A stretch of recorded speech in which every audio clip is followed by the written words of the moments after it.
सर्वांना श्री स्वामी समर्थ। आपला दिवस आनंदाचा जाओ।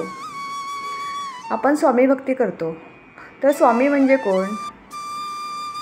जे आपल्या सुख आणि दुःखाच्या पलीकडे आहेत ते म्हणजे श्री स्वामी समर्थ। संकट आपल्यापर्यंत पोहोचण्या अगोदरच जे आपल्या मदतीला धावून येतात ते म्हणजे श्री स्वामी समर्थ। जे आपल्या भक्तांचे अनंत अपराध आपल्या झोळीत घेतात ते म्हणजे श्री स्वामी समर्थ। स्मरण करतात, समोर येतात ते म्हणजे स्वामी समर्थ। आणि आपण श्रद्धेने नाव घेतल्यावर भिवू नकोस, मी तुझ्या पाठीशी आहे असे म्हणतात ते म्हणजे श्री स्वामी समर्थ। स्वामी समर्थांचा महिमा अपरंपार आहे आणि निर्भय होऊन जगायला आनंदाने शिकवतात ते म्हणजे श्री स्वामी समर्थ।